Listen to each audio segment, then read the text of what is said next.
Some trips are unexpected, some are planned. All result in a bill, with often very large numbers. It's very frustrating. Sandra and Thomas Alexander have had their share of big hospital bills, but it was actually a relatively small one that ticked them off. I called and I said, I paid this. Half in August, half in September, $139 total. So imagine the surprise when come November, they started getting calls from a collection agency. Every day, 5, 6, 7 times a day. Turns out the Alexanders made a simple mistake. We get to the bottom of it in a moment. But first, we thought you should hear from Pat Palmer. I'm not well liked in the healthcare industry, that's for sure. 15 years ago, she started Medical Billing Advocates of America. It is a crisis and the healthcare system is going to crash. Her company helps patients around the country challenge their sky-high bills. How many hospital bills, medical bills are wrong? I'm conservative in saying what comes through our office, at least 8 out of 10. She says many of the charges are unwarranted. Some appear twice, and others are simply ridiculous. This is what I would call a stuffed animal. They're calling it what? A cough support device. And charging how much? $59. Don't forget the mucus recovery system, Which is boxes of tissues. the $8.75 Q-tip, the $15 Tylenol, and the $10 cup the pills are served in.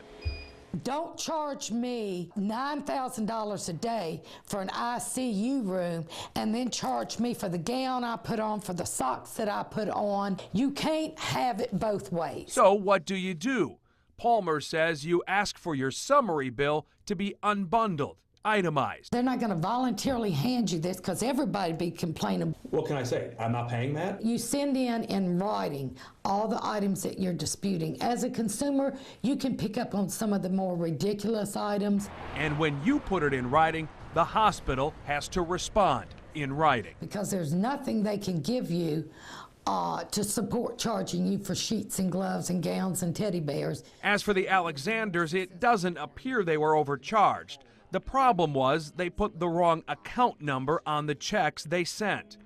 Explaining that to Presbyterian Hospital, getting them to move the money to the proper account to call off the bill collector, proved to be the challenge. We regret that she received that response. Tate Batson is in Presbyterian's finance department. We could have moved that money to where she would like for it to have gone. Presbyterian assures us the account is now settled. The bill collectors have been called off. I said, hallelujah. I knew I wasn't losing my mind.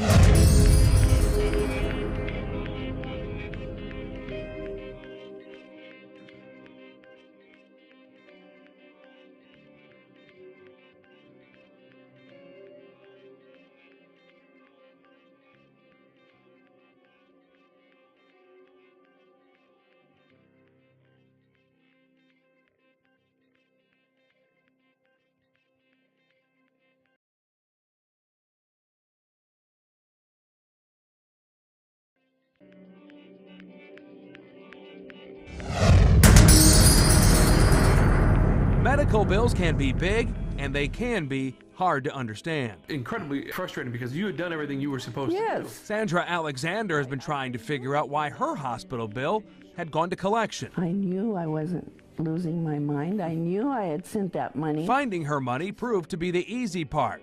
But what happened to the Alexanders led us to an even bigger issue. It is a crisis and the healthcare system is going to crash if something is not done. Pat Palmer launched a company called Medical Billing Advocates about 15 years ago.